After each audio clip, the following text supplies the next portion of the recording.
안녕하십니까. 행복한 아침 이재용입니다. 안녕하세요. 장예인입니다. 오늘은 1월 11일 수요일이고요. 날이 좀 풀린 것 같죠? 네. 오늘 날씨부터 알아보겠습니다. 박소영 기상캐스터. 네, 행복한 아침의 날씨 요정 박소연입니다. 오늘 아침 어제보다는 기온이 조금 올랐지만 서울은 여전히 영하권 추위를 보이고 있는데요. 한낮에는 기온이 쑥쑥 올라서 포근하겠습니다. 희게 벌어지는 일교차에 옷차림 유의해 주셔야겠습니다. 네, 오늘 날씨 이어서 전해주세요.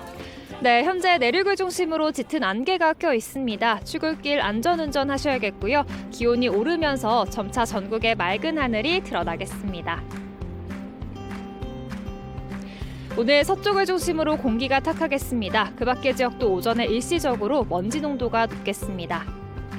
동해안 지역을 중심으로는 여전히 건조주의보가 발효 중인데요. 주 후반에 비가 오기 전까지는 메마른 날씨가 계속되겠습니다.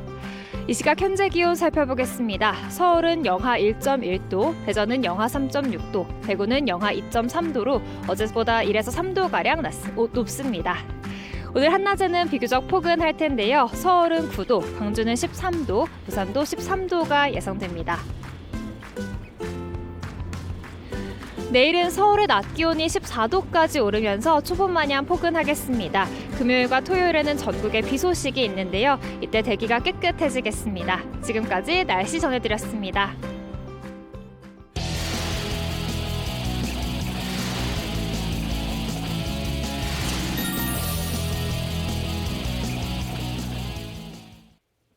네, 화제 이슈를 발빠르게 전해드리는 모닝 브리핑 순서입니다. 김성환 시사평론가와 함께합니다. 어서 오세요. 네, 안녕하세요. 반갑습니다. 첫 번째 이슈부터 전해주시죠. 네, 첫 번째 이슈는 입국 규제는 보복 나선 중국입니다.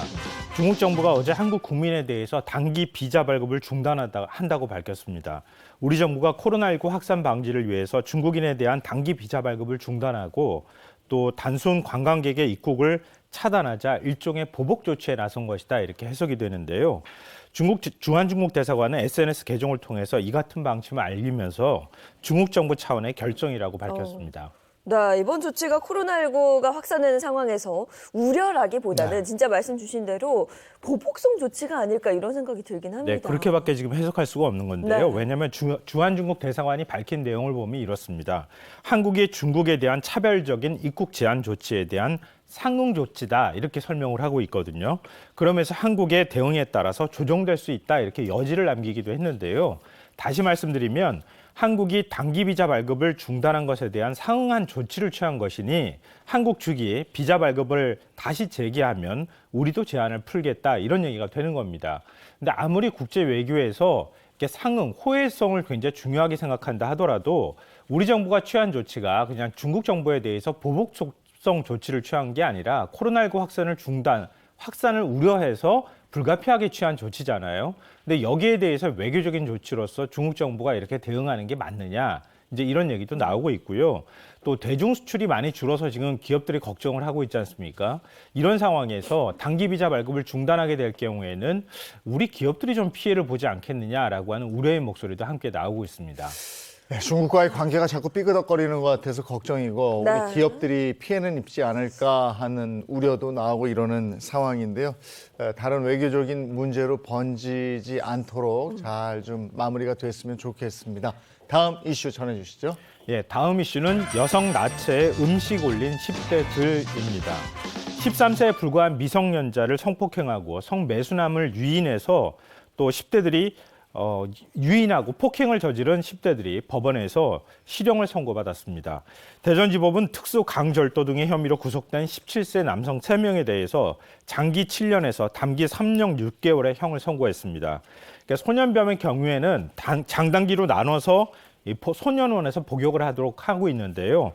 그러니까 교화 정도에 따라서 단기만 복역하고 풀려날 수도 있습니다. 네, 이번 사건을 좀 들여다보면 10대라고는 믿을 수 없을 정도로 사건이 엽기적이고 또 충격적입니다. 네, 맞습니다. 이 가해 청소년들은 중고등학교 친구 사이였다고 해요. 네. 그런데 초등학생이던 13세 여자 후배를 끌어들여서 성매수남을 유인하도록 한 다음에요. 남성들이 모텔로 들어가면 따라 들어가서 여동생한테 뭐 하는 짓이냐 이렇게 얘기를 했다고 하거든요. 그리고 위협하고 폭행을 저질렀는데요. 돈을 만약에 주지 않는다 그러면은 담뱃불로 몸을 지지거나 뜨거운 물을 몸에 붓기도 했다고 합니다.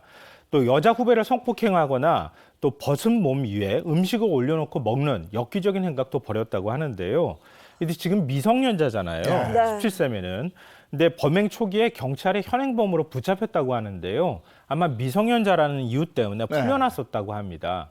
근데 풀려난 뒤에 다시 또 이번에 범행을 저지른 것으로 드러나서 소년범 관리에 좀 더 철저함을 기해야 되겠다 이런 얘기가 나옵니다. 아니 이런 얘기를 들으면 이 아이들을 어떻게 해야 되나 싶어요. 그렇죠. 이거 진짜 네. 좀 엄하게 처벌을 해야 된다 이런 생각이 들다가도 이게 처벌만이 능사인가 이런 생각이 드는데 갈수록 범죄 행위가 너무 흉폭해지니까 진짜 엄하게 처벌하긴 해야 되겠다 싶습니다.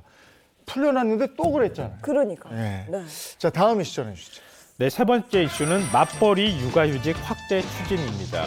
이 맞벌이 부부들 사이에서는 관심이 좀 많을 것 같은데요. 엊그제 고용노동부가 새 업무 보고를 했거든요. 이 자리에서 이제 나온 내용입니다. 현재 맞벌이 부부의 경우에 육아휴직 기간이 부부 한 명당 1년인데 1년 6개월로 6개월 더 늘리겠다 이런 방침이 거기 안에 들어가 있었습니다. 그리고 맞벌이 부부의 육아휴직을 확대해서 여성의 경력 단절을 예방하고 맞 돌봄 문화를 확대하게 하겠다고 하는 취지가 담겨 있다고 설명하고 있습니다. 네, 맞벌이 부부라면 환영할 만한 소식이 아닌가 이런 생각이 드는데요. 이 소식 외에도 다른 것도 또 바뀌는 것들이 있다고요? 근데 아이 키워보신 분들은 아마 아시겠지만 아이가 아프거나 또 어린이집, 특히 이제 초등학교 입학하게 되면은 학교 행사도 많고 학교 갈 일도 많이 네. 있잖아요. 네. 근데 학교를 가게 되려고 그러면은 조퇴를 해야 되잖아요. 근데 회사 눈치가 보여서 조퇴를 네. 제대로 또 하지도 못하는 이런 이제 상황에 처하게 되는데요. 이 육아기 근로시간 단축제도라는 게 있습니다. 이 단축제도를 활용할 수 있는 자녀의 나이를 만 8세 이하에서 12세 이하로 확대하겠다는 겁니다. 오. 그러니까 회사에 우리 아이가 지금 초등학교 들어가가지고 한 12시면은 퇴근을 할 수밖에 없는 상황이 됐어요라고 얘기할 때 그 아이 대상의 나이를 12세까지 늘리면은 초등학교 입학해도 할 수가 있는 거잖아요. 초등학교 6학년까지네요. 예, 저학년까지도 네. 가능한 상황이 되는 거니까요. 그런 면에 있어서 맞벌이 부부한테 돌봄을 확실히 좀 수월하게 해주는 효과가 있지 않겠느냐 이런 거고요. 또 육아휴직을 근로시간 단축으로 전환해서 만약에 사용하게 될 경우에는 인센티브를 제공하겠다 이런 계획도 들어가 있습니다. 예. 저렇게 간다고 그랬을 때 이렇게 부장님들이 네. 째려보시면 안 돼. 째려보시면 안 돼. 그래 다녀와. 그쵸? 이렇게 해주셔야 네. 되는 거고 교육부에서도 새로운 제도가 있다면서요? 네, 맞벌이 부부의 가장 큰 걱정거리 중 하나가 학교 후에 아이를 맡길 곳이 없다는 거잖아요. 이게 가장 큰 문제 중에 하나예요. 아이가 학교에서 일찍 돌아오는데 어디 갈 곳이 없으니까 결국은 어떻게 하겠습니까? 학원 뺑뺑이를 돌려야 되잖아요. 학교에서 그 승합차에서 승합차로 막 다니고. 그렇죠. 네네. 학교에서 아이를 바로 학교 하자마자 태워가지고 네. 학원 선생님이 한 학원 몇 개 돌리고 나면 엄마 아빠가 퇴근할 시간이 가까워지니까 그때 아이가 돌아오면 이제 돌봄을 시작하는 이제 이런 일들이 벌어지게 된다는 거예요. 근데 이거를 좀 돕기 위해서 정부가 초등 돌봄 프로그램을 그동안에 운영해 왔는데요. 이게 또 오후 5시까지 정도까지만 활용할 수 있도록 돼 있었어요. 이 시간을 이제 확대하겠다는 겁니다. 그러니까 예를 들면은 아침에 출근 시간대에도 돌봄이 필요할 수 있잖아요. 그러니까 오전 7시부터 9시에도 돌봄이 가능하도록 하겠다. 이렇게 얘기를 하고 있고요. 또 오후 5시 이후에도 퇴근할 때까지 아이를 좀 맡아줄 것이 필요하지 않겠느냐. 그래서 오후 5시부터 9시까지도 돌봄이 가능하도록 하겠다는 겁니다. 또 이것도 굉장히 흥미로웠는데요. 급하게 아이를 맡길 곳이 없는 경우가 있는데 이럴 경우에는 일시 돌봄을 활용할 수 있도록 하는 제도도 포함하겠다. 이렇게 교육부에서 밝혔습니다. 근데 다만 이제 조금 걱정거리는 있어요. 벌써 네. 얘기가 나오는 게 돌봄 교사들의 경우에는 아무래도 일하는 시간이 늘어나게 되잖아요. 그렇죠. 그만큼은 이제 조건이 충족돼야 하니까 그런 부분에 대해서도 좀 신경을 써야 되는 거 아니냐 이런 얘기가 나오고 있습니다. 근데 그동안에도 양육 부담을 덜어주기 위해서 여러 가지 보완책들이 나왔었는데 저는 큰 아이가 있고 네. 그 나이 터울이 좀 지는 아이가 있어요. 근데 그 사이에 양육 부담이 덜어졌느냐? 아니더라고요. 그 지금 아이를 키우는데 그 큰 아이보다 더 힘들어졌어요. 근데 이게 정말 실질적으로 제발 좀 개선돼서 근데 그런 얘기도 있어요. 네. 그러니까 맘카페나 이런 데에서 많이 얘기가 나오잖아요. 아니 그러면은 직장에서 밤 9시까지 있어야 된다는 얘기냐? 돌봄을 9시까지 확대하면 네. 그게 중요한 게 아니라 오히려 아이를 돌볼 수 있도록 노동 환경 자체가 바뀌어줘야 되는 거 아니냐. 네. 아까 직장 상사가 가라 이렇게 얘기를 해야 된다고 말씀하셨잖아요. 네. 그러니까 회사 문화도 좀 바뀔 필요가 있을 것 예. 같아요. 예. 그리고 영유아까지 사교육이 됩니다. 아이들이 막 영유아 학원들이 막 늘고. 그러니까 부담들이 너무 커요. 예. 자, 여기까지 해야 되겠네요. 모닝 브리핑 여기까지입니다. 김성환 시사평론가와 함께했습니다. 고맙습니다. 네. 고맙습니다.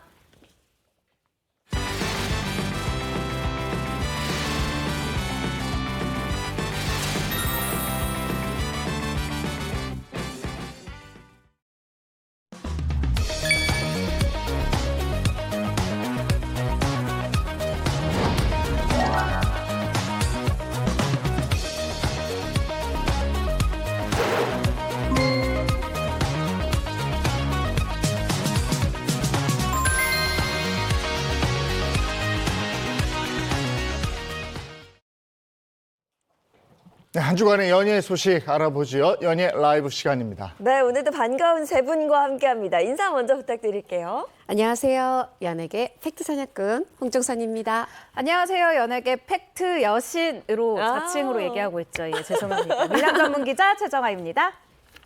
안녕하세요. 수요일에 심스틸러 저도 자칭으로 이야기하고 있습니다. 연예 리포터 홍규입니다. 네, 반갑습니다. 자, 오늘 연예 라이브 첫 번째 키워드 알아볼까요? 연예 라이브 첫 번째 키워드는 마약 14회 투약한 돈 스파이크 집행유예 선고입니다.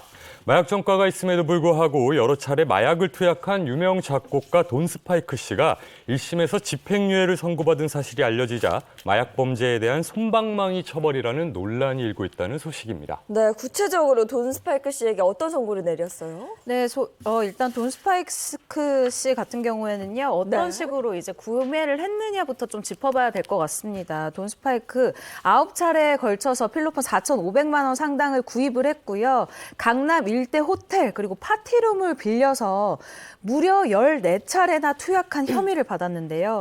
재판부 징역 3년에 집행유예 5년 그리고 보호관찰과 120시간의 사회봉사 또 80시간의 약물치료 강의 수강 또 범죄에 쓰인 증거 몰수 추징금이 3,985만 7,500원을 선고했습니다. 근데 이게 법원이 돈 스파이크 씨한테 3,985만 7,500원을 추징했단 말이에요? 이게 무슨 의미입니까?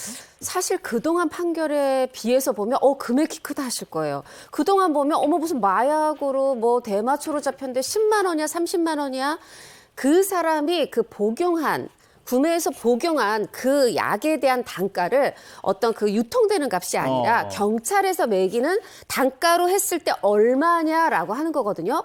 근데 지금 거의 4천만 원에 가까워요. 이거 상당히 많은 이제 양을 가지고 있었다는 거고 저희 바로 행복한 아침에서도 당시에 최 기자가 굉장히 상당한 양이다 이렇게 전해드린 바가 있었어요. 그러다 보니까 지금 아니 그러면 그렇게 양도 많고 14차례나 투여를 했고 이전에 또 대마초 혐의도 있었고 그랬는데 집행유예 물론 5년이지만 집행유예야 하고 조금 이거 너무 솜방망이 처벌 아니야 하고 보시는 또 일부 시각도 있습니다. 네, 그래서 많은 네티즌 분들께서 워낙 양도 많았고 4,500만 원 상당이거든요. 이게 손방망이 처벌이 진짜 맞는 것 같다 이런 얘기들이 좀 나오고 있는 것 같은데 돈 스파이크 씨가 실형을 면한 이유는 뭐라고 보시는지요? 사실 우리 장혜인 MC가 너무 정확하게 말을 해줬는데 이 누리꾼 반응을 보면은 2010년에도 마약을 했었고 이번이 재범인데 왜 이렇게 약하게 처벌을 했냐 이것은 너무 손방망이 처벌이다 목소리가 굉장히 높습니다.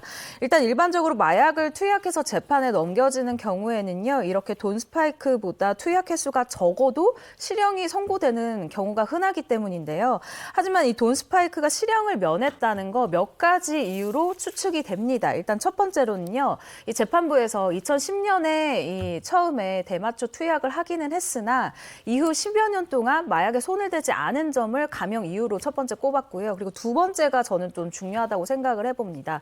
취재를 해보니까 이 수사에 굉장히 적극적으로 협조를 했다라고 해요.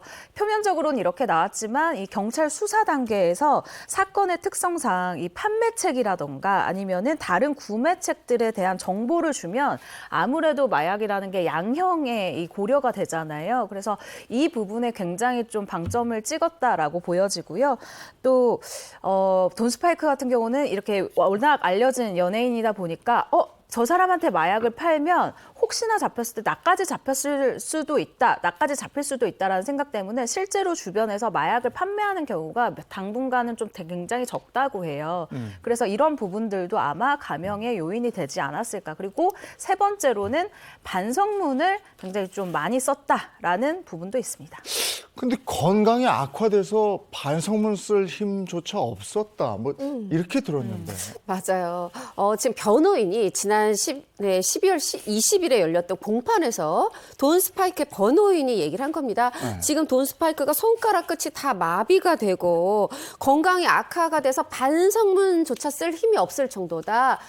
사회에 말하자면 돌려보내주시면은 다시 음악 활동으로 사회에 봉사하는 그렇게 살겠다 선처해달라 이렇게 호소를 한 바 있습니다. 네, 반성문의 내용이 좀 궁금한데 어떤 내용이 들어갔을까요? 네, 재판부 역시 이 양형 이유에 대해서 밝혔습니다. 피고인이 범행을 모두 인정을 하고 또 반성문을 썼듯 한 번뿐인 인생 하이라이트였을지도 모를 자신의 40대 중반을 이렇게 괴롭힌 것이 뭐 다른 누구도 아니고 그 누구도 탓할 수 없는 자신의 잘못이라면서 반성을 했다라는 거고요. 두 번째로는 이 반성하면서 제 길을 다시 생각하고 있다라는 부분이에요. 그리고 탄원서가 굉장히 또 큰 역할을 한 것 같습니다. 재판부 입장에서는 가족 그리고 돈 스파이크의 주변에서 재범을 일으키지 못하도록 계도를 하겠다라는 탄원서를 굉장히 많이 썼다고 해요. 그래서 재범을 억제할 이 유대 관계가 형성이 돼 있다. 사회에 나가더라도 마약에 손을 댈 가능성이 낮아 보인다라고 판단했다 합니다. 지난해 검찰이 돈 스파이크 씨한테 5년 구형하지 않았습니까? 그럼 이대로 끝나는 겁니까? 항소로 가는 겁니까? 징역 5년이었는데 여하튼 뭐 집행유예 5년이 됐어요. 검찰은 이 판결문을 검토하고 항소 여부를 결정하겠다고 했는데 뭐 설사 항소를 한다고 해도 이 불구속 상태에서 재판이 진행될 것으로 보입니다. 한 가지 말씀드리고 싶은 거는 뭐 불구속 이걸 떠나서 항소가 되든 안 되든을 떠나서 돈 스파이크 씨는 지금 이 사법당국이 다시 한번 준 기회에 정말로 재범하면 안 됩니다. 아니면 삼범이 되죠. 왜냐하면 지금 만약에 이렇게 선처를 해줬는데 만약에 또 같은 일이 반복된다 그러면 사법당국도 물론이고 이번 기회에 조금 또 이렇게 마음이 좀 석연치 않지만 그래 다시 한번 잘해본다니까 응원해야지 했던 팬들에게 정말 크나큰 실망과 분노를 안길 수 있거든요. 제발 재활하기 바랍니다. 네, 알겠습니다. 이어서 두 번째 연애 소식 키워드로 한번 살펴보겠습니다. 연예라이브 두 번째 키워드는 65억 건물주 가수 강민경, 직원은 최저임금입니다. 2022년 65억 빌딩을 매입하면서 건물주가 된 가수 강민경 씨가 최근 자신이 운영하는 쇼핑몰 채용 공고에 까다로운 조건을 내걸면서 경력자의 연봉이 최저임금 수준의 대우에 불과한 2,500만 원으로 알려지자 열정페이 논란으로 거센 질타를 받고 있다는 소식입니다. 경력자 채용하면서 연봉이 2,500만 원이었던 거예요? 네. 2,500만 원이라고 하면 딱 와닿지 않을 수도 있는데요. 이게 세후로 하면 180만 원대입니다. 네. 경력자를 3년 이상의 경력자를 모셔놓고 180만 원대 이거 그러네. 모자지 않나라고 생각할 수 있는데 강민경 씨가 굉장히 발빠르게 대처에 나서기는 했습니다. 2020년 자신의 이 여성 패션 브랜드를 설립한 강민경 씨 이번 논란에 대해서 SNS에 입장을 밝혔어요. 이 공고는 기재 실수를 확인한 즉시 수정이 됐다. 해당 내용을 거듭 살피지 못한 제 불찰에 사과드린다라면서 이 해당 연봉은 신입 연봉이라고 다시 한번 수정을 했습니다. 만약 채용 공고에 이 올린 내용이 강민경 씨의 해명과 뭐 달리 사실일 수도 있지만 어쨌든 제가 생각할 때는 첫 번째로는 이 대표로서 이 올라가는 이 모집 공고가 사실 굉장히 중요하잖아요. 네. 이걸 보고 난 이 회사에 응시를 해야 되겠다고 생각하는 거니까요. 그러니까 대표로서 이런 부분까지 세세하게 챙기지 못한 점은 조금 혼나도 되지 않을까라는 생각이 듭니다. 네, 뭐 강민경 씨가 해명을 하긴 했습니다만 많은 팬들이 느끼기에는 그동안 너튜브를 통해서 본인의 회사를 끊임없이 이제 보여줬단 말이죠. 그 실체가 좀 다른 것 같다. 그래서 좀 충격적이다 이렇게 느끼는 것 같습니다. 아니 뭐 사장님이 부자인데 꼭 직원까지 똑같이 부자야 된다가 이렇게 생각하시는 건 아닙니다. 대중들도. 그리고 강민경 씨가 연예인인데 그 연예인 연예인의 어떤 씀씀이랑 직원이 내가 같았다 그것까지는 아니지만 아주 민감한 사례가 있었던 거예요. 뭐냐면은 일단 뭐 이렇게 쇼핑 같은 거 이제 인터넷 방송, 개인 방송을 통해서 보여줬는데 그 중에서 이제 뭐 새로 뭐 이렇게 집들이 한다, 들였다 하면서 가스레인지 노란색 예쁜 가스레인지를 노란색이 아니네요. 저 은색깔 저거를 이제 공개한 적이 있는데 네. 저거가 2,700만 원이라는 겁니다. 저 가스레인지가. 네네. 그러다 보니까 그때도 와 되게 비싸다 했는데 요번에 하필 딱 이제 2,500만 원이 나오다 보니까 이거 세상에 가스레인지보다 적은 연봉이야? 이렇게 된 거예요. 사실 이제 신입 2,500만 원이다. 뭐 대기업도 아니니까 너무 적지 않아. 적당해. 이렇게 보실 수도 있는데 이게 또 누리꾼들이 어느 정도 화가 나냐면 시급으로 말하자면 한 회사에 소속된 사람이 아니라 시급으로 하루에 8시간, 점심시간 빼고 8시간 받아서 주 5일 근무했을 때 한 달 받는 22일 동안 받는 금액까지 다 계산을 했더라고요. 그랬더니 불과 뭐 10몇만 원밖에 차이가 안 난다. 이 얘기는 뭐냐면 저는 숫자 얘기를 하려는 게 아니라 강명경 씨가 지금 그만큼 대중의 마음을 사야 되는 때다. 그 얘기를 드리고 싶습니다. 강민경 씨가 전에도 뭐 하나 있었지 않았어요? 네, 맞습니다. 이 논란이 논란을 부른 형국인데요. 잠잠해졌었던 이 논란이 다시 한번 올라오고 있습니다. 강민경 씨 지난 2020년도에 이 너튜브 영상 뒷광고가 밝혀지면서 크게 구설에 오른 적이 있습니다. 당시 강민경 씨 본인이 직접 구매하고 사용한 제품으로 소개를 했는데 알고 보니 이 제품이 돈을 받고 광고를 해준 제품이었던 거예요. 그래서 이걸 모르고 이 제품을 샀던 사람들 입장에서는 이거 강민경이 좋다고 해서 샀는데 강민경이 진짜 쓴다고 해서 샀는데 알고 보니 광고였어? 이렇게 배신감을 느끼는 분들이 있었던 거죠. 이 때문에 강민경 씨 거의 반년 이상 자숙하면서 대외 활동을 자제하기도 했는데요. 이렇게 돈에 관련된 문제가 연속해서 터지다 보니까 대중 정서상 좀 반감이 더 커진 것 같다라는 생각이 들고요.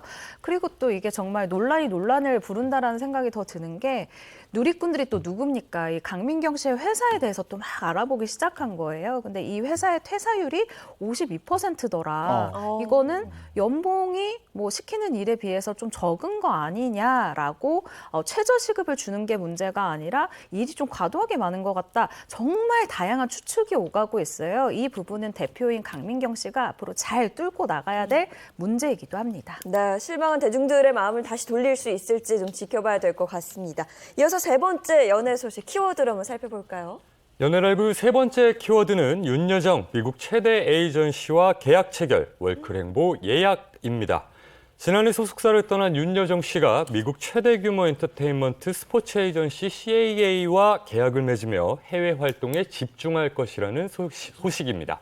스포츠 에이전시예요? 이거 궁금하네. CAA 어떤 뭐 회사예요? 엔터테인먼트도 하고 또 네. 스포츠 스타들도 굉장히 또 거액 연봉들도 있잖아요. 그러니까 말하자면 뭐 세계적으로 거액 연봉 받는 분들이 여기에 뭐 다 소속돼 있다 이렇게 뭐 얘기해도 크게 다르지 않은 상황인데 1975년에 설립된 그런 엔터테인먼트 앤 스포츠 에이전시입니다. 뭐 그냥 소속된 뭐 사람들을 보면 어느 정도의 회사인지 딱 답이 나옵니다. 배우부터 보면은 뭐 브래드 피트, 탐 행크스, 메릴 스트립, 가수도 비욘세, 레이디 가가, 뭐 거의 세계 탑급이죠. 네. 자, 우리나라도 있습니다. 오징어 게임, 스퀴즈 게임으로 전 세계에서 지금 유명해진 배우 이정재 씨, 감독 황동혁, 이 황동혁 감독도 여기에 소속돼 있거든요. 정말 월드 클래스 수준인데 여기에 또 우리 윤여정 씨도 그 멤버가 된 거죠. 이런 미국 대형 에이전시와 계약을 한 만큼 앞으로 미국 무대에서 더 활발한 활동을 보여주지 않을까 이런 예상이 되는데 네, 맞습니다. 최근에는 좀 어떻게 지내고 계세요? 일단 이 K 콘텐츠 위상이 올라감에 따라서 이 전 세계를 무대로 활동하고 있는 우리의 이 배우들이 굉장히 많아지고 있잖아요. 윤여정 씨 역시 마찬가지입니다. 일단 이 파친코라는 드라마 기억하실 거예요. 제일한국인 가족의 아주 파란만장한 삶과 이민사를 다룬 이 드라마였는데요. 극중의 노년의 선자 역을 연기해서 외신 및 글로벌 시청자들의 호평을 받았습니다. 그리고 지난해에는 이 시카고 양대 종합 일간지 중 하나인 시카고 선타임즈에서 2022년 이 베스트 TV 톱10 목록을 소개하면서 무려 이 우리의 파친코를 1위로 선정을 한 건데요. 이 현재 윤여정 씨 파친코 시즌2 제작이 확정이 돼서 촬영을 위해 미국으로 가 있는 상태라고 합니다. 아니 파친코 이러는데 아직 파친코를 못 봐가지고 이거 어떻게 보는 거야? 그 OTT 이름을 말씀드려야 되나요? 그 미국 OTT죠. 디즈니 플러스에서 보실 수 있고 유료 거기서 가입하셔야 되는데 굉장히 그 대하서사시예요. 말하자면 우리 이 한국민이 미국에 가서 교포가 있잖아요. 그러게. 근데 또 그들이 거기서도 적응을 못하니까 또 일본에서도 또 어떻게든 뿌리를 내리려 하고 그러면서 주로 일본이지만 이렇게 역사적으로 보면 한국, 미국, 일본 어디서든 뿌리를 내리려는 우리 어떤 민족의 그런 근성 이런 걸 볼 수 있는 네. 대단한 역사 드라마입니다. 아니 저도 몰아보기로는 좀 봤어요. 네, 오늘 연예 라이브였습니다.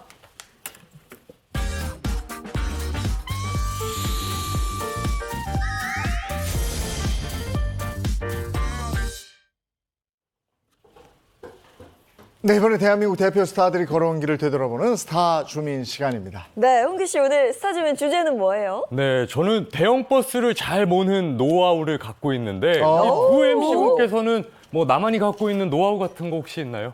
뭐 아침에 일찍 일어나는 노 인정. 노하우 딱히 없는데 밥을 맛있게 먹는 노하우가 있고 글쎄. 네, 이런- 노하우. 네. 뭐가 있을까요? 뭐 요즘 같은 때는 아무래도 불황이 심하다 보니까 이 불황을 이겨내는 노하우 같은 것들 뭐 한 번쯤 생각해 보시지 네. 않았을까 싶습니다. 그래서 제가 한번 준비해 봤는데요. 이런 불황을 타파하기에 안성맞춤. 주변 동료들도 혀를 내두를 정도로 돈 안 쓰기로 유명한 염전족 스타들입니다. 아, 염전조. 짜구나. 짜다는 거죠. 근데 짜요. 우리가 네. 흔히 얘기하는 짠돌이보다 한 수 위이시네. 맞습니다. 상대적으로 불안한 미래에 돈 쓰기를 다들 주저하시잖아요. 그래서 준비한 스타 주민 오늘의 주제 아껴야 잘 산다 2023 염전족 스타들입니다. 네, 시작해 볼까요? 네. 아껴야 잘 산다. 아껴야 잘 산다 2023 염전족 스타들 첫 번째 스타는 과연 어떤 분일지 스타의 눈코입 오늘도 한번 모아보겠습니다. 오호. 어려워라. 난 알 것 같아. 입술이 좀 알. 저는 알 것 같아요. 저도 눈을 보니까 조금 알 것 같아요. 저는 네. 처음에 딱 보고 안재욱 씨인가 했는데 약간 안재욱 씨는 그- 눈이 조금 더 커야 될 것 같기도 하고. 안정 씨 치고 조금 나이가 드신 것도 같고. 아니 나는 오늘 웬일로 확 알겠는데. 네. 되게 의외네요. 네. 이분의 힌트는 20초 자기소개로 준비해봤습니다. 다른 사람들은 그저 나만 보면 미남이다, 인간성도 좋다, 노래도 잘한다고 하는데 나는 그렇게 생각해 본 적이 없다라고 자기소개를 했습니다. 이게 앞에 부분은 자화자찬하다. 약간 뒤에는 난 그렇게 생각하지 않는다. 고도의 셀프 이거 칭찬. 뭐지? 본인의 소개는 그랬지만은 이분을 잘 아는 개그맨 한무 씨의 증언은 또 다릅니다. 이분이 연예계 대표 염전족으로 알려진 건 한무 씨의 폭로 아닌 폭로 때문이었다고 합니다. 아니 사실 한무 씨 별명이 소금 마귀일 정도로 먼저 자린겁이거든요. 근데 한무 씨가 말하자면 나보다 더하다 이렇게 얘기했다는 그 사람. 저는 조금 누군지 알 것 같습니다. 근데 소금 마귀라고 하면 도대체 얼마나 짜야 이런 별명이 붙나 싶은데 이분보다 더하다는 거죠. 네, 맞습니다. 그 더한 분 누군지 확실하게 알 수 있는 힌트 사진으로 준비해봤습니다. 사진 보여주시죠. 이분 씨. 트로트 스타구나. 아이 그러면 바로 나오죠. 그렇죠. 이분한테 아까 노래 그 좀. 모습이 딱 있어. 네. 서른도시 아닙니까? 서른도시. 아껴야 잘 산다 2023 염전족 스타들 첫 번째 주인공 가수 서른도 씨입니다. 서른도 씨가 또 그러게. 아껴야 잘 사는 네. 염전족 스타였네요. 근데 아까부터 궁금했던 게 한무 씨가 어떤 얘기를 했길래 서른도 씨가 이렇게 짠돌이로 불리는 걸까요? 서른도 씨는 폭로라고 말하지만 한무 씨는 팩트라고 말하는 네. 바로 얘기는 뭐냐면 자 이제 고깃집에 갑니다. 근데 만약에 서른도 씨가 오늘 웬일로 돈을 내는 날이에요. 그럼 이렇게 얘기한다고요. 형님 고기는 천천히 익혀야 맛있습니다. 조금씩 먹자는 얘기죠. 근데 남이 만약에 고기를 산다. 아이고 이거 불만 지나가면 먹습니다. 이렇게 얘기를 한다는 거예요. 그리고 뭐 이렇게 한무 씨가 사실 이렇게 좀 휴대전화 배터리를 휴대전화 좀 전화 좀 하게 휴대전화 좀 빌려줘 그랬더니 네. 휴대전화를 빌려준 게 아니라 배터리만 뺏어줬다는 겁니다. 휴대전화 요금을 아끼려고 그러겠죠. 야, 이런 한무 씨의 폭로에 대해서 어떻게 얘기를 했습니까? 서른도 씨 2020년도에 한 라디오 방송에 출연을 해서 깔끔하게 이렇게 정리를 했습니다. 맞다.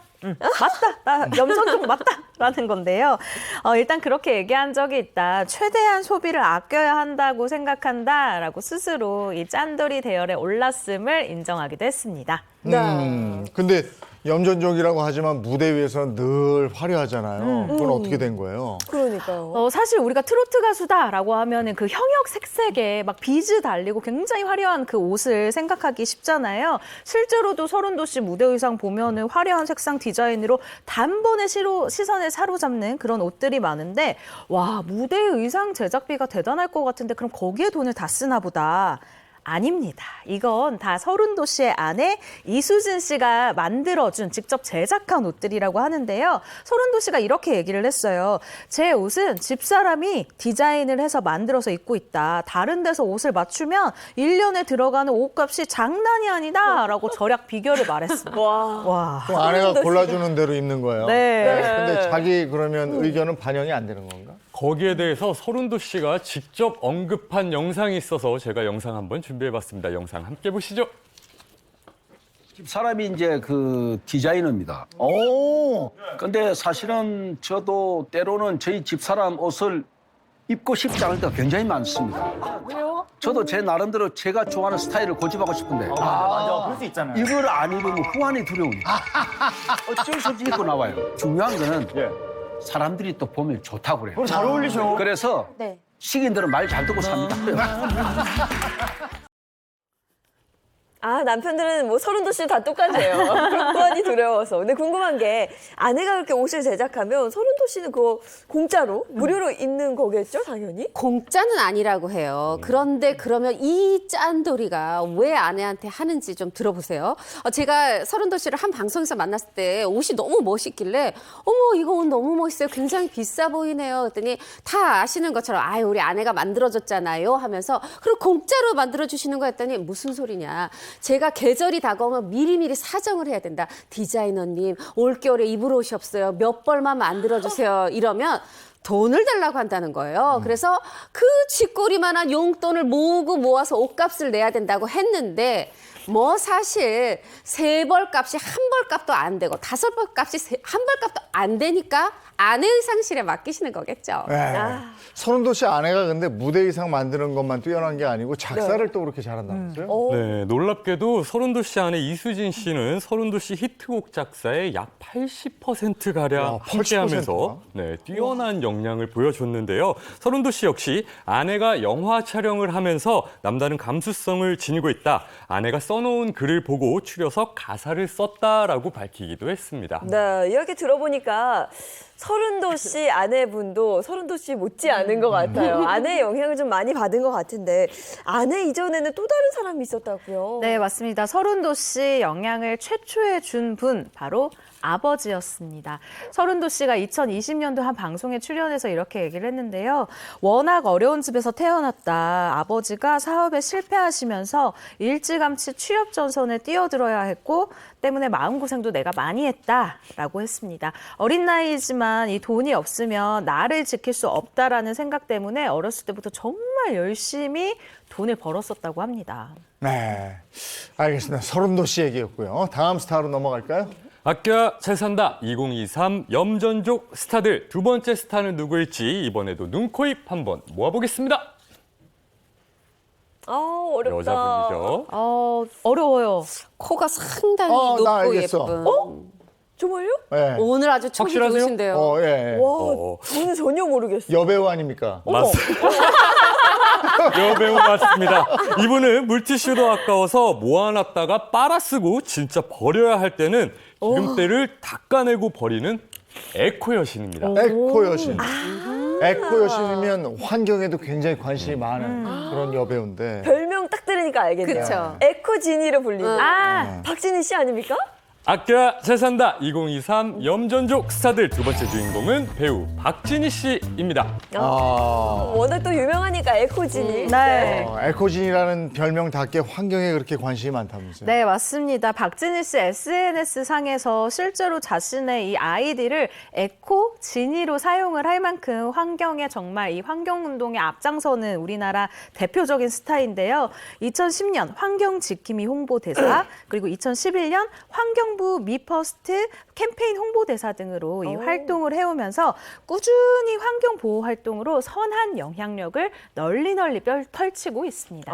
진전성 있는 그런 실천을 좀 이어오고 있는데 원동력이 혹시 있을까요? 바로 있다고 하는데 사실 나 이거 아껴가지고 부자 돼야지 이거면은 에코지니가 아니겠죠. 내가 뭔가 환경 문제에 대한 이런 생각을 많은 사람하고 나누고 싶어. 이렇게 해서 좀 솔선수범해왔는데 그래도 어느 때는 뭐 내가 너무 이렇게 하는 실천이 작은 건데 이게 뭐 무슨 도움이 될까? 환경에 뭐 어떤 변화를 줄까? 이렇게 생각을 했는데 많은 분들이 어머 지디 씨 따라서 저도 이렇게 하고 있어야 하면서 관심도 가져주고 응원도 해주고 격려도 해준다는 거죠.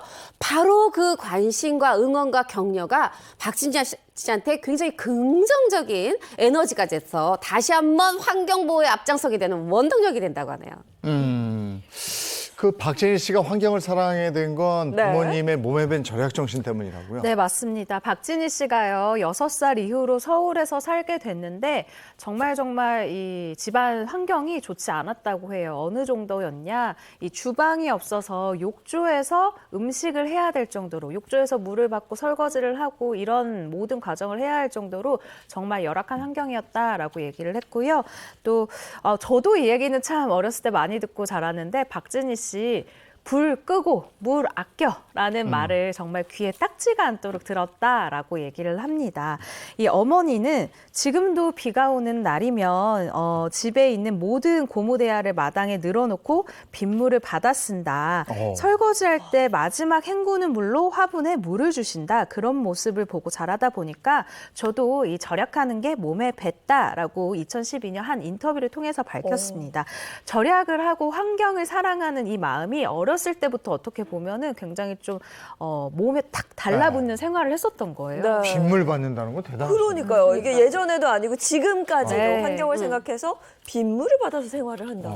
네, 맞습니다. 이런 박진희 씨의 모습을 실제로 본 증인이 있습니다. 바로 배우 최정윤 씨인데요. 2015년 한 방송에 출연한 최정윤 씨는 박진희 씨가 빗물도 받아놓고 설거지조차도 쌀뜨물로 하더라라고 얘기한 적이 있는데 박진희 씨는 저는 빗물을 받아서 청소용으로 쓴다라고 고백해 사람들을 깜짝 놀라게 했습니다. 이런 박진희 씨의 투철한 절약 정신을 SNS를 통해서 확인할 수 있다면서요? 맞습니다. 비 오는 날만 아끼는 게 아니더라고요. 지금 사진 한 장을 보여드릴 텐데 이렇게 보시면은 세면대 아래에 뭐가 놓여 있습니다.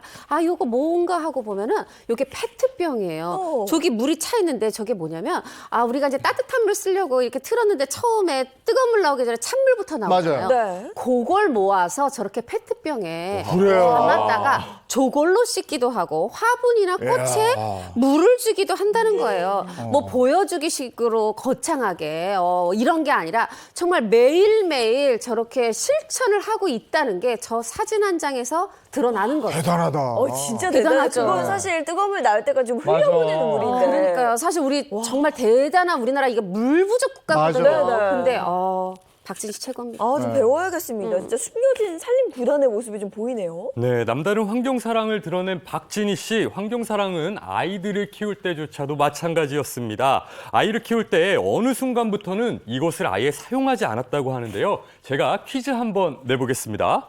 1번 일회용 수저, 2번 비누, 3번 일회용 기저귀, 4번 빨대입니다. 다 안 쓰셨을 것 같은데. 뭐 하나만 고를 수가 없는데요. 지금 저분 아이가 있죠? 네. 그렇죠. 그 일회용 기저귀 아니에요? 알아서 쓰셨나 그러면? 일회용 기저귀 아니고 옛날 같이 네. 천 기저귀 쓰는 거. 와, 오늘 이재용 씨 촉이 굉장하시네요. 정답은 3번 일회용 기저귀 맞습니다. 그렇죠. 네, 2014년 5살 연하의 이 판사와 결혼한 박진희 씨, 결혼한 그 해에 첫째 딸을 출산을 했는데요. 이때 처음에는 일회용 기저귀를 사용을 했다고 해요. 그런데 아시잖아요. 아기 키울 때 기저귀가 정말 많이 사용이 되는데 하루에 10개 이상씩 이렇게 일회용 기저귀가 막 나오는 걸 보면서 내가 죽어도 이 일회용 기저귀는 땅에 남아있겠구나라는 생각이 들어서 너무너무 무서웠다고 합니다. 그래서 바꿨습니다. 1년 6개월 동안 천기저귀를 사용하면서 아이들 육아에 각별하게 신경을 썼다고 합니다. 이거 절대 쉬운 일 아니에요. 아니 예전에는 그 왜 함 사세요 하고 그 네네. 함진 거 있죠? 네. 그게 이제 기저귀천이에요. 맞아요. 이게 그걸 풀어서 나중에 기저귀로 쓰거든, 천기저귀. 근데 그게 쉬운 일이 아닌데 와 이렇게 실천을 하네. 쉬운 일 아니죠. 사실 저도 20여 년 전에 천기저귀를 끊었어요. 근데 이렇게 뭐 박진희 씨처럼 대단하게 기저귀가 땅에 오래도록 남아서 막 100년 남아서 환경을 해칠까 봐 이거보다 우리 아기 엉덩이 좀 더 뽀송뽀송하게 해줄까 이랬는데 아이고 이거 직장 생활하면서 하려니까 너무 힘들어서 그냥 그렇겠지. 일회용 기저귀 썼습니다. 근데 박진 씨 대단한 게 처음에 일회용 기저귀 썼다 네. 그래요. 그런데 뭔가 아이한테 죄책감이 들고 환경에 죄책감이 들더라는 거예요. 그런데 이렇게 얘기를 해요. 어머 천기자기 너무 쉬워요. 그냥 이렇게 면 끊어다가 가위로 자르기만 하면 돼요. 이렇게 얘기를 하고 그래서 이렇게 뭔가 죄책감이 덜 들었다. 아이한테도 위생적이다 얘기를 하는데 자, 이 천기저귀 빨아야 되는 거잖아요. 한 번 쓰고 버리는 게 아니잖아요. 요거를 착 빨아가지고 탈탈 털어서 빨랫줄에 널고 요게 말랐을 때 그 뽀송뽀송함 그럴 때 정말 기분이 좋다. 야 정말 당신을 에코지니로 인정합니다. 네. 근데 얘기 들으면 들을수록 박진 씨 정말 대단하다를 넘어서 저는 좀 충격적인 것 같아요. 네, 그런데 아직 여러분 충격을 받으려면 멀었습니다. 이건 세 발의 피다라고 할 수 있는 일화가 있는데요. 박진 씨의 아이들이요 태어나서 지금까지 단 한 번도 세정제를 써본 적이 없다라고 해요. 그래요? 이게 무슨 말일까요? 박진 씨가 이렇게 얘기를 했는데요. 이 100일까지는 물론이고 이 돌 때까지도 정말 이상 없이 그냥 물로 닦기만 했다. 지금까지도 문제가 없다. 우리 아이들은 바디워시도 쓰지 않고 샤워할 때도 샴푸 같은 세정제를 쓰지 않는다. 라면서요. 조금 더 지구에 무해한 아이라는 점에서 굉장히 뿌듯함을 느끼고 있다고 합니다. 물로만 샤워하는 거 정말 대단합니다. 참고로 박진희 씨는 플라스틱 용기가 많이 배출되는 샴푸와 바디워시 대신 선택한 비누, 고체 샴푸, 린스를 사용하고 있다고 합니다. 천기저귀를 사용하고 휴지와 물티슈 대신 손수건을 사용하는데 이것은 박진희 씨가 추구하는 에코라이프의 기본 원칙이라고 합니다. 집에서 아내가 또 엄마가 저렇게 하면 가족들 다 저렇게 해야 되는 거고. 맞아요. 가족들 반응이 또 궁금한데요. 근데 가족들도 다 좀 호응이 있는 것 같아요. 특히 남편. 근데 또 막 그렇다고 엄청 막 당신 최고야 뭐 칭찬하기보다 결혼 전에 원래 환경에 관심 있더니 말로만인가 했더니 진짜로 하네 요렇게 좀 남편이 봐준다 그렇게 박진희 씨가 얘기를 한 적이 있어요. 근데 사실 정말 우리가 샴푸 린스 쓰면서 이거 플라스틱 용기 나올까 봐 고체 샴푸 고체 린스 이게 보통 일이 아니잖아요. 근데 이 정도가 아닙니다. 정말 페이퍼 타월 쓰다가 손수건 들고 다니고 그리고 하다못해 칫솔도요. 우리가 이거 칫솔을 어떻게 바꿔 이 플라스틱이 또 땅에 남아서 썩지 않을까 봐 대나무 칫솔 이 나무 천연재료로 된 대나무 칫솔 쓴다네요. 이야. 대단합니다. 박진 씨가 이렇게까지 에코라이프를 실천하는 이유가 분명 있을 텐데요. 왜 제 주변에도 보면은 이제 출산을 하고 나서 주변 이웃이나 사회 문제나 아니면 환경에 관심을 갖는 친구들이 굉장히 많더라고요. 박진희 씨도 이런 케이스였습니다. 아이들 때문에 환경에 관심이 더욱 많아졌다고 하는데요. 사실 결혼 전에도 이 환경에 대해서 관심이 굉장히 많은 편이었는데 이 두 아이의 엄마가 된 이후에는 우리 아이들이 살아갈 지구가 이렇게 자꾸 더럽혀지면 안 되겠다라는 생각을 굉장히 강하게 했다고 해요. 그리고 내가 일회용품을 쓰는 것에 대한 굉장한 죄책감을 느끼기 시작했다고 하는데요. 그래서 더는 주춤하지 않고 내가 생각한 대로 이 조금 내가 불편하더라도 환경을 위해서 생활하자라는 것을 실천하고 있다고 합니다. 선한 영향력 정말 박수를 보내드립니다. 네, 박진희 씨 정말 대단하네요. 자, 다음 스타 만나보죠. 아껴야 잘 산다 2023 염전족 스타들 세 번째 스타는 과연 어떤 스타일지 눈코입 퀴즈 함께 보시죠. 오늘 어려워요. 저는 알 것 같아요. 저는 어려워. 이분은 모르겠어요. 눈매를 보면 알 것 같다가도 잘 모르겠네요. 누구지? 이분은 슈퍼모델 출신으로 개성적인 하이톤 목소리와 콧소리가 트레이드마크 강소님입니다. 콧소리. 네. 단순히 아끼는 염전족이 아니라 푼돈을 모아 목돈이 될 때 엄청난 희열을 느끼는 분입니다. 지금 저축을 한다는 얘기죠. 그러니까 네. 푼돈을 모아서 목돈을 만들고 재테크에도 관심이 많다 이런 네. 얘기죠. 네, 재테크 서적을 2권이나 집필했을 정도로 재테크에 와. 능한 분입니다. 재테크 얘기하니까 딱 눈치챘어요. 네. 그죠? 방송인 현영 씨 아닐까요? 아껴 잘 산다 2023 염전족 스타들 세 번째 주인공 방송인 현영 씨입니다. 현영 씨는 뭐 아까 콧소리 얘기했는데 목소리 들으면 이분을 잊을 수가 없죠. 맞아요. 이 네. 현영 씨가 스스로도 얘기할 때 내 목소리가 터닝 포인트다라고 얘기를 했는데요. 목소리 때문에 내가 지금 이 자리까지 있을 수 있다라고 스스로 목소리를 사랑하는 모습도 보였습니다. 이런 현영 씨에게 목소리는 가장 화려한 나의 드레스다라는 표현을 하기도 했네요. 근데 현영 씨가 보면 굉장히 화려하잖아요. 뭔가 절약과는 거리가 좀 있을 것 같은데. 사실 제가 데뷔 초 때 목소리가 너무 특이해서 인터뷰를 자청한 적이 있어요. 그때 굉장히 뭐 어떻게 이렇게 절약을 하냐 했더니 어렸을 때부터 절약 습관이 몸에 뱄고 사실 달랑 400만 원 들고 상경했는데 아 이때 겨울이 되면은 폭설에 자체 정전이 돼서 그냥 전기가 나갔는데 그래서 이렇게 어두운 데서 사는 거에 익숙하다 이렇게 얘기를 했습니다. 그렇게 해서 데뷔 10년 만에 돈을 모아가지고 나 편하게 살겠다는 집부터 사는 게 아니에요. 땅 사고 산 사고 이걸로 해서 결국 집까지 사고 대단하죠. 이렇게 이제 그 돈을 차곡차곡 잘 모았는데 이때 2011년에 이 집들이를 할 때 뭐 또 이제 배우들이 갔겠죠. 그때 친구들이 동료 연예인들이 이렇게 얘기를 합니다. 네, 현영 씨 봤는데 돈을 그렇게 많이 벌고 긁어 모으는데도 어디서 공짜 사은품 준다 그러면 아무리 줄이 길어도 꼭 서가지고 사은품 받아오더라. 절약 정신 아주 그냥 그 알뜰함을 증언한 바가 있어요. 네. 근데 이렇게 알뜰하게 모아서 현영 씨가 부모님한테 큰 효도를 했다면서요? 네, 학창 시절부터 정말 안 해본 아르바이트가 없다라고 얘기를 할 정도로 정말 열심히 돈을 벌었던 현영 씨요. 명언을 남겼습니다. 소비를 줄이는 게 가장 높은 이율이다. 저 약간 와닿는 말이거든요. 남다른 이렇게 절약 정신을 보이기도 했는데요. 안 쓰고 이렇게 모은 돈으로 자신을 위해 쓴 게 아니라 부모님에게 2,000평 땅과 대형 야외 수영장이 딸린 펜션을 선물했다고 해요. 야, 대단한 거죠. 저희 부모님 이거 보시면 안 될 텐데. 예. 당황스럽습니다. 근데 현영 씨가 정말 명실상부 재테크 여왕인 게요. 재테크 관련해서 책을 냈는데 이게 인세가 1억 원이 넘는다. 이거 엄청 우와. 팔린 건데. 베스트셀러 작가죠. 그렇죠. 이 재테크 책을 한 권도 아니고 2권이나 냈잖아요. 그런데 그때 당시에 이게 금융 관련 서적 베스트셀러 막 3위 안에 뭐 오래 머물러 있고 막 이런 겁니다. 그렇게 해가지고 그때 당시에 인세 받은 게 1억 원이 넘었다. 근데 또 착하네요. 요 인세 일부를 기부를 했다고 그래요. 그러면 다른 금융 서적하고 현영 씨가 쓴 재테크 서적하고 뭔가 차이가 있으니까 이렇게 많이 팔리지 않았겠어요? 거기에 대해서 현영 씨가 직접 언급했는데요. 많은 분들이 연구한 바에 의하면은 전문 서적 같은 경우에는 이 단어들이 굉장히 어려운데 내가 쓴 책 같은 경우에는 이해하기 쉽게 설명이 되어 있어서 많은 분들께서 이 책을 읽으셨던 것 같다라고 베스트셀러에 등극한 이유를 직접 설명하기도 했었습니다. 네, 현영 씨가 재테크를 공부하는 비법도 저도 좀 알고 싶은데요. 네. 우리가 공부할 때 성적이 오르려면 오답 노트를 쓰잖아요. 현영 씨는 재테크 일기를 썼습니다. 왜 우리가 TV를 보거나 뭐 너튜브 영상에서 아무리 좋은 이런 정보를 얻어도 사실 하루 지나면 전 다 까먹거든요.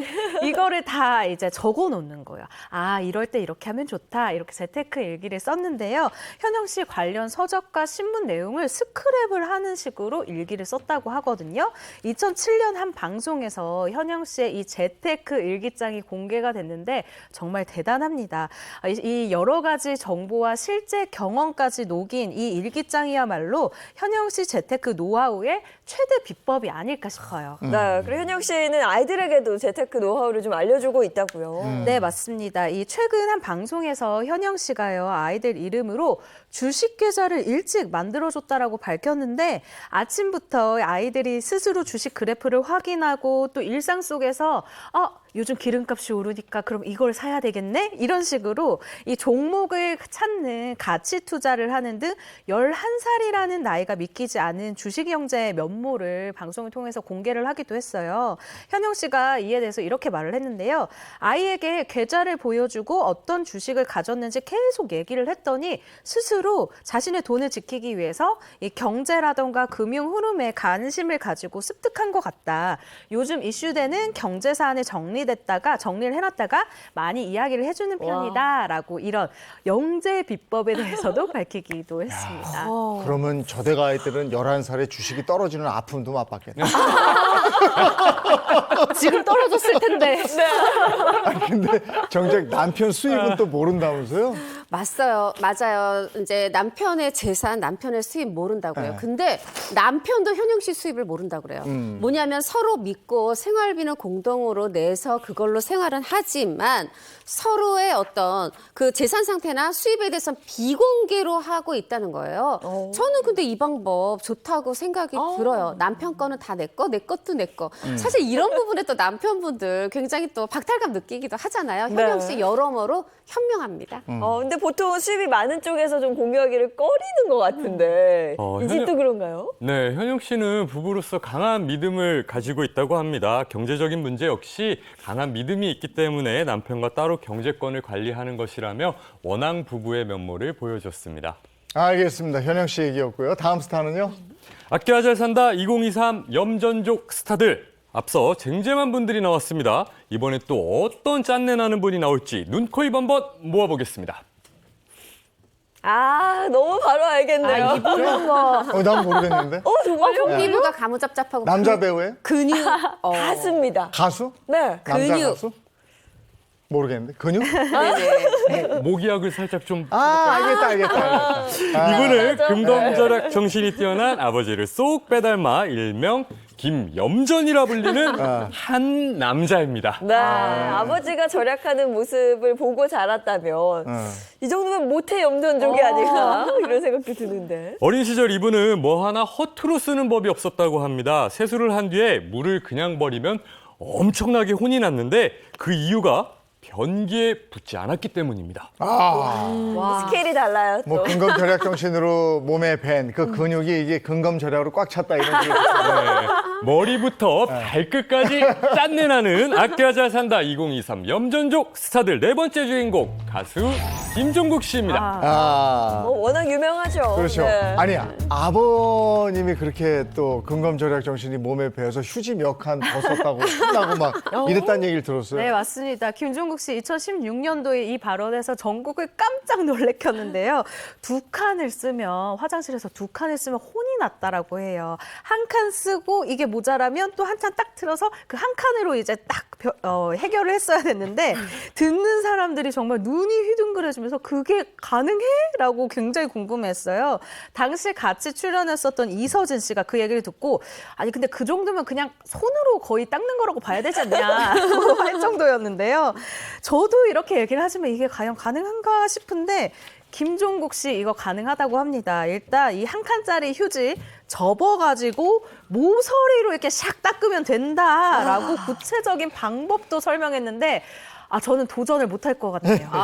저도요. 근데 이 정도면 부전자전이 아니라 붓잔자짠이 아닐까 싶은데 김종국 씨의 아버지 얼마나 검소하신 거예요, 평소에? 첫 번째, 직접 이발하십니다. 이발소에 돈 안 갖다 주는 거죠. 그리고 그 시계가 45년 됐고요. 2019년 당시에 신고 계시던 구두, 이거 언제부터 신은 거야 했더니 1990년대 중반에 김종국 씨 아들이 선물해서 25년째 신고 있다. 제 생각에는 그 구두 지금까지 신고 계십니다. 아주 뭐 그냥 다 말하는 것마다 너무 다 짠내가 나죠. 그래서 김종국 씨 얘기가 우리 아버지는 정말 머리끝부터 발끝까지 다 골동품이다. 그래서 아버지한테 아빠 이제 좀 돈 좀 쓰고 사세요. 얘기를 했더니 아버지께서 돈을 뭐 하러 쓰냐? 이렇게 웃어 넘기셨다네요. 네, 여러분 아직 놀라기는 이릅니다. 김종국 씨가요 헬스 후에 헬스장에서 막 샤워를 하고 있었대요. 그런데 옆자리에 있던 어떤 남자분이 샤워를 막 하고 있는데 물을 안 틀어도 되는데 계속 물을 틀어놓고 계속 뭐 다른 일을 하고 있더라는 거예요. 김종국 씨 너무 신경이 쓰여서 뚜벅뚜벅 걸어가서 그 사람의 그 샤워 물 나오는 걸 팍 꺼버렸다고. 김종국 씨니까 싸움이 안 난 것 같기도 하고요. 네. 네. 근데 이 이야기를 들은 김종국 씨 아버지가 아주 나지막히 이런 얘기를 하는데요. 나도 그런 적 있는데.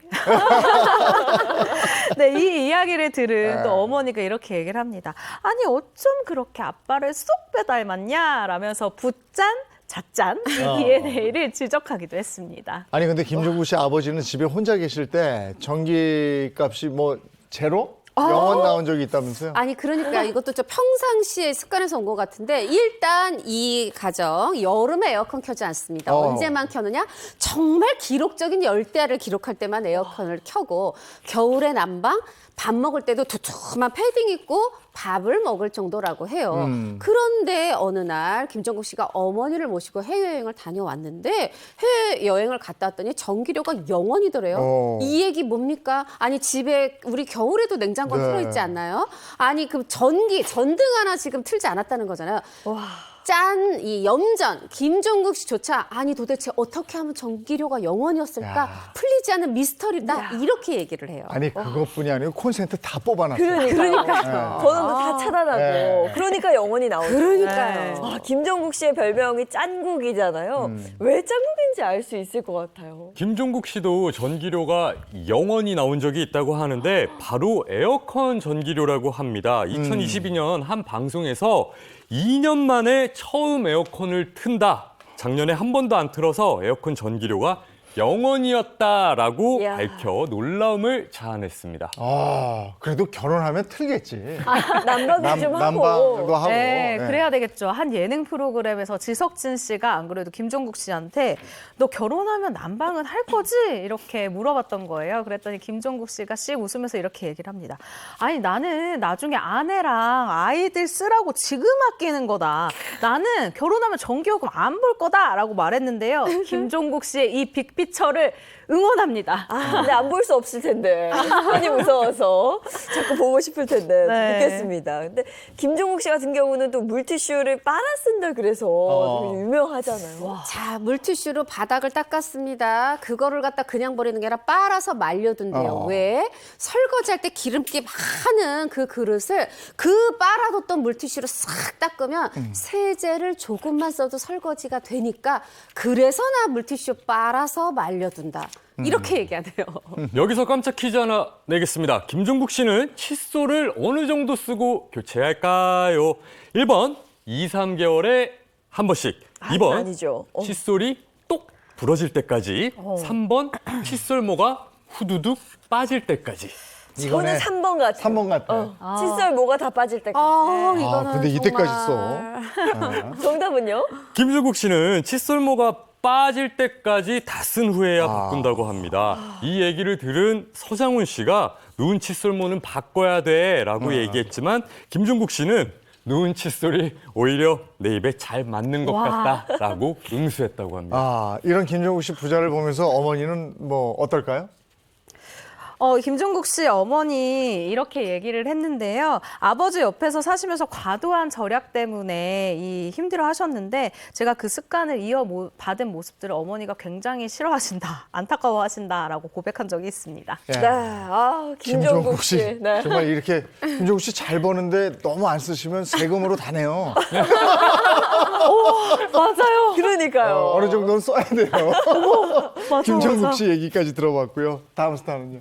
학교야 잘 산다 2023 염전족 스타들 이어서 마지막 스타 눈, 코, 입 모아보겠습니다. 쉽지 알 것 않나요? 같습니다. 저는 네, 쉬워요. 외국 배우인 줄 알았어요. 외국 배우. 아니, 이 저도- 얘기 너무 반가워하시네요. 저도 모르겠는데. 잘 모르겠는데 누굴까요? 이분은 저 같은 연예 리포터계의 시조새라고 할까요? 그래요? 시조새. 1994년에 데뷔해서 지금까지 단 한 번도 쉬지 않고 앞만 보고 달려온 분입니다. 아니 짠돌이라고 해서 잘 몰랐는데 요즘 부자 된 분 아닙니까? 아니, 이사하고 이러는 분. 맞아요. 아니, 이사 얼마 전에 잘하시는 분. 아내분이 우리 방송에 맞아, 나오셔서 맞아. 그 확실하네. 기억이 있어요? 아, 조영구 씨 아니에요? 역시 NC 예리합니다. 학교야 잘 산다 2023 염전족 스타들 마지막 주인공은 연구 없다 방송인 조영구 씨입니다. 아니 조영구 씨는 저 돈 잘 버는 스타에 나와야 되는 거 아니에요? 이게 염전적으로 불려요? 조영구 씨가? 맞아요. 사실 이 조영구 씨가 대학 졸업하고 100만 원 손에 들고 상경을 했습니다. 그런데 아파트 2채를 분양을 받아요. 데뷔 한 10여 년 만에. 근데 이게 팍 올라가지고 이게 한 30억이 된 거예요. 여기서 뭐 종잣돈 치고는 어마어마하게 큰 이 그러네. 씨앗 머니를 갖게 된 거죠. 근데 아파트 값만 올라서가 아닙니다. 정말 우리가 이제 앞으로 얘기하겠지만 악착같이 벌고 절대 허투루 돈 쓰지 않고 이러면서 모아서 분양받은 아파트였다는 거죠. 와, 보니까 자산이 한 3,000배가 늘었거든요. 대단해요. 대단. 절약 비결이 좀 궁금한데요. 네, 조영구 씨의 이 절약 노하우는요, 모두 숫자 9와 관련이 있습니다. 조영구여서 군가요? 그럴 수도 있겠네요. 2007년도에 이 한 인터뷰에서 조영구 씨가 이렇게 얘기를 한 적이 있었는데요. 한 달에 무려 90여 개가 되는 스케줄을 소화한 적이 있었대요. 그런데 14년 동안 맘 편히 쉬어본 적은 딱 이틀 뿐이었다고 합니다. 사실 아파트 뭐 2채 받았다. 아유 돈 많이 벌었나 보다. 한 번에 출연료 많나 보다. 아니고 그 중도금 낼 때 조영구 씨 출연료가 회당 뭐 프로그램 따라 10만 원, 20만 원 이렇게 할 때래요. 그런데 20만 원, 20만 원 받는 고정 프로를 11개를 했다는 거죠. 그리고 뭐 어디 멀리 저 남쪽 어디서 뭐 불러도 다 마다 않고 달려가고 이렇게 해가지고 정말 모아 한 달에 1,000만 원을 벌었는데 그 1,000만 원을 벌 때 한 달 조영구 씨의 용돈은 얼마였을까요? 한 100만 그럼 원. 100만 원은 되지 않았을까요? 10만 원이었다. 와, 번 이렇게 거에 와, 100분의 100분의 1? 1만. 그럼 네. 친구 만나고 이럴 때도 좀 그러니까요. 부담스럽고. 술도 한잔 해야 되는데. 네, 조영구 씨가요, 안 그래도 친구들을 만나면 필연적으로 돈을 쓸 수밖에 없기 때문에 친구를 거의 만나지 않았다라고 합니다. 원천 봉쇄입니다. 이렇게 했고요. 또 같이 누가 술을 마시자고 하고 누가 술을 마시고 나서 알았으니까 대리비 내가 줄게 이런 경우도 있잖아요. 네네. 그 대리비를 받으면 그 대리비를 받고 차에서 잡니다. 아하. 차에서 자고 다음날 아침에 목욕만 하고 바로 방송국에 갔고요. 집에 들어가도 왜 겨울에는 우리가 특히 요즘 너무 추우니까 다들 보일러 트시잖아요. 보일러 절대 틀지 않습니다. 전기장판 요거 하나 딱 켜가지고 거기서 이야. 자고 일어나서 다음날 또 일하러 룰루랄라 가고 대단하네. 그랬다고 합니다. 와, 한겨울에도 난방을 전혀 틀지 않은 짠종국 씨와 비슷한 네. 생활을 하는 건데 난방비도 그러면 숫자 9와 좀 연관이 있을까요? 네, 조영구 씨는 알뜰한 생활 덕분에 14년간 900만 원의 난방비를 절약할 수 있었다고 합니다. 14년에. 야. 4년에 900만 원. 이거 목표가 있으니까 이렇게 짠돌이 해가면서 돈을 모은 거예요. 근데 그래도 그렇지. 사회생활 하려면 경조사비는 들어갈 거 아닙니까? 이건 어떻게 해요? 그렇죠. 사실 조영구 씨 연예계 마당발이에요. 전화번호부에 또 999명의 어떤 친한 사람의 이름이 있습니다. 1,000개는 넘지 않는다 그래요. 왜냐하면 내가 어떻게 말하자면은 친분을 유지할 수 있는 사람만 내가 이 전화번호를 저장해 놓겠다 이런 건데 그 999명의 또 이렇게 조문 가야 되잖아요. 부의금 들고 결혼도 가야 되고 돌잔치도 가야 되고 그거 그럼 정말 어떻게 될까요? 사회생활 해야 되는데 이 부의금은 줄이지 않았다 그래요. 근데 결혼 축의금, 돌잔치, 이 축하금은 요걸로 줄였다고 합니다. 그쵸, 홍규 씨? 맞습니다. 그래서 퀴즈로 준비해봤습니다. 저도 20대 초반에 이 방법을 많이 썼었는데요. 과연 조영구 씨는 어떤 방법을 선택했을까요? 1번 사회, 2번 축가, 3번 개그, 4번 율동입니다. 이건 뭐 직업이 이거는 그러니까 당연히. 1번 사회. 그렇죠. 네. 사회 봐주고. 네. 맞습니다. 이렇게 했구나. 정답은 1번 사회입니다. 조영구 씨는 축의금을 내는 대신 결혼식 사회를 받는데 당시에 결혼식, 돌잔치, 회갑잔치까지 한 달에 10번 이상 사회를 보며 돈을 아꼈다고 합니다. 근데 아까 보니까 전화번호가 999가 저장이 되어 있으면 전화비는 아끼지 않았네. 그러니까요. 근데 이쯤 되니까 절약 정신이 투철한 조영구 씨가 프로포즈는 어떻게 했을지 그게 또 궁금한데 돈 좀 들거든요. 프로포즈 할 때. 너무 궁금하죠. 가수 현숙 씨의 소개로 지금의 아내와 만나서 결혼까지 꼴이 나게 된 이 조영구 씨인데요. 결혼하기 전에 이런 얘기를 했대요. 연애 때. 결혼 후에도 아끼고 잘 살았으면 좋겠다. 이게 프로포즈였다고 합니다. 아니 멋지네. 멋지. 네. 그 한마디가 프로포즈인 거예요? 아니 프로포즈가 별겁니까? 결혼하자 이게 프로포즈 아니에요? 그건 그렇지만. 근데 요즘에는 프로포즈를 위한 뭔가를 또 해야 된다고 그러는데 네. 예전에 그냥 결혼하자 이런 프로포즈지. 그래 맞죠. 또 신혼여행은 좀. 아니 근데 저 그 얘기 들었어요. 네. 신혼여행을 뭐 협찬으로 갔다고. 그러니까 그래도 신혼여행은 돈을 들였나 했는데 네. 이 아내분 얘기예요. 이 남편이 신혼여행을 발리로 가자고 하더라는 거예요. 어머나 프로포즈는 돈을 안 들이더니 신혼여행은 돈을 들이나 보다. 어머 갔더니 막 발리 공항에서부터 막 대단한 환영 행사에 리무진도 나오고 막 숙소도 풀빌라야. 이게 웬일이야 했는데 뭐만 하면 계속 가는 데마다 사진을 찍고 정말 배가 고파가지고 먹으려고 그러는데 아니야 잠깐만 하면서 사진 찍고 온종일 신혼여행을 즐기는 게 아니라 사진만 찍어대더라는 겁니다. 그러고 나서는 밤에는 사진 찍다 지쳐서 뻗어 자더라는 거예요. 코 드렁드렁 걸면서. 알고 보니 협찬 신혼여행이었던 거죠. 근데 이 아내분이 보기에 정말 이거는 신혼여행이 아니라 그냥 사진 찍으러 일하러 간 그런 상황이어서 다시는 협찬으로 여행 가지 않겠다라고 했다고 해요. 사실 제가 또 요즘에도 이렇게 염전적인가 요거 좀 확인하려고 어젯밤에 이제 메신저를 보냈는데 아니 평상시에 바로 답을 하거든요. 근데 웬일로 답이 좀 늦게 온다 싶었더니 여기 지금 새벽 3시 7분이야. 다른 나라가 계시더라고요. 근데 차마 그것도 협찬이에요? 물어보고 싶었지만 가족들 잠을 띠롱띠롱 깨울까 봐 참았습니다. 근데 뭐 아내분 입장에서 서운할 수 있었겠지만 여행을 협찬으로 간다 이것도 능력이고. 그죠. 능력남으로 인정입니다. 근데 조영구 씨 아내분이 신혼 초기에 조영구 씨 어떤 행동 때문에 좀 당황했던 적이 있었다 그래요. 네, 조영구 씨 아내가 2014년도에 한 방송에 출연해서 이런 얘기를 합니다. 신혼 초에 결혼하고 난 직후에 내가 화장실만 가면 남편이 이 화장실 문틈으로 자꾸 나를 지켜보더래요. 그래서 이 아내분이 이 남자 약간 관음증인가? 내가 좀 결혼 잘못했나? 이렇게 생각을 하고 있었는데 알고 보니까 조영구 씨, 저 아내가 지금 물 얼마나 켜고 손 씻을 때, 이 양치할 때 물 꺼야 되는데 계속 이렇게 전전긍긍 막 하고 있었다고 합니다. 아니 그 불 얼마나 쓰는지 보려고 그렇게 하고 있었단 말이에요. 그러니까요. 조영기 씨 얘기입니다. 아내가 목욕할 때 좀 물을 아껴 썼으면 좋겠다. 아내가 들어가면 일단 샤워기 물소리가 쫙 트는 소리가 난다는 거예요. 아유, 전전긍긍 하고 있으면 이제 그래도 물소리가 꺼지는 거죠. 그래서 드디어 물을 수도를 껐구나 하고 좋아하려고 그러면 다시 또 물 트는 소리가 난다는 거예요. 그래서 물 좀 아껴 썼으면 좋겠다. 세상에 아내가 목욕하는데 이 쓰는 물까지 아까워하는 정말 제대로 염전적입니다. 근데 가족끼리 그러면 외식도 한번 안 할 것 같은데 어때요? 네, 2013년도에 이 조영구 씨가 이렇게 얘기를 하는데요. 집에서 아내가 요리를 해주면 재료값이 너무 많이 들기 때문에 나는 아내 요리는 잘 안 먹는다라고 하면서요. 방법이 있었습니다. 조영구 씨가 각 방송국을 많이 돌아다니잖아요. 방송국에 이 구내 식당이 좀 밥값이 저렴한 편이라 여기서 밥을 먹는다라고 얘기한 적이 있거든요. 그리고 조영구 씨의 가족 외식은요. 조영구 씨가 결혼식 사회를 본 피로연으로 대신한 적이 있다고 합니다. 이게 무슨 말이냐?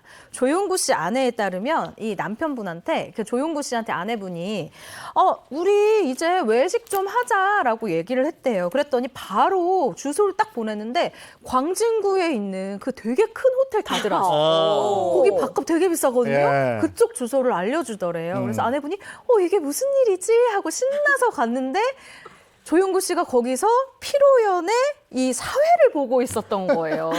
그래서 남편이 이 결혼식 MC 이 자리가 끝나고 나서 모든 테이블을 돌아다니면서 우리 아내고 우리 아이입니다. 이렇게 소개를 해준 이유가 또 있었습니다. 아이를 보면 또 어른들은 용돈을 주잖아요. 용돈까지 받아오더라 라면서 고개를 절레절레 했죠. 야, 이게 조영구 씨를 오늘 왜 마지막으로 소개했는지 알겠어요. 대단한 노하우를 가지고 있는데 근데 여태까지 소비했다 이런 얘기 하나도 없어요. 그러니까요. 다 그냥 가서 하는 거예요. 그러면 맞아요. 노후 대비는 확실히 돼 있겠네요. 네, 조영구 씨의 노후 대비는 보험이라고 합니다. 주변에 아는 사람이 많아 지인들의 부탁을 받아 가입하다 보니 24개의 보험에 가입을 했는데 2020년 14개만 남겼다고 밝히기도 했습니다. 가족들 보험까지 다 들어놓은 조영구 씨가 한 달 내고 있는 보험료는 492만 5,000원이라고 합니다. 야, 대단하다. 대단하네요, 정말. 오늘 시간 때문에 와. 더는 얘기 못 하는데 이렇게 네. 막 모으기만 하잖아요. 한 방에 날리는 수가 있어요. 이미 많이 날리셨고 그죠? 더 날리면 안 돼요. 영우 씨도 내가 얘기를 들었는데 뭐 주식 뭐 이런 거. 아유, 투자 야, 사기 뭐. 그럴 때 아유, 얼마나 억울한데 내가 뭐. 그렇게 아껴서. 모았는데. 아이고 여기까지 하겠습니다. 네. 아껴야 잘 산다. 2023 염전족 스타들 알아봤습니다. 고맙습니다. 고맙습니다. 오전엔 영하지만 오후에는 뭐 봄 날씨라고 그러잖아요. 네, 낮 동안에는 굉장히 포근해진다고 합니다. 근데 이렇게 일교차가 크게 벌어질 때도 감기 걸리기 쉬우니까요. 건강관리 잘해주시기 바랍니다. 좋은 하루 보내시고요. 저희는 내일 아침 7시 30분에 돌아올게요. 행복한 아침, 행복한 하루 되십시오. 고맙습니다. 고맙습니다.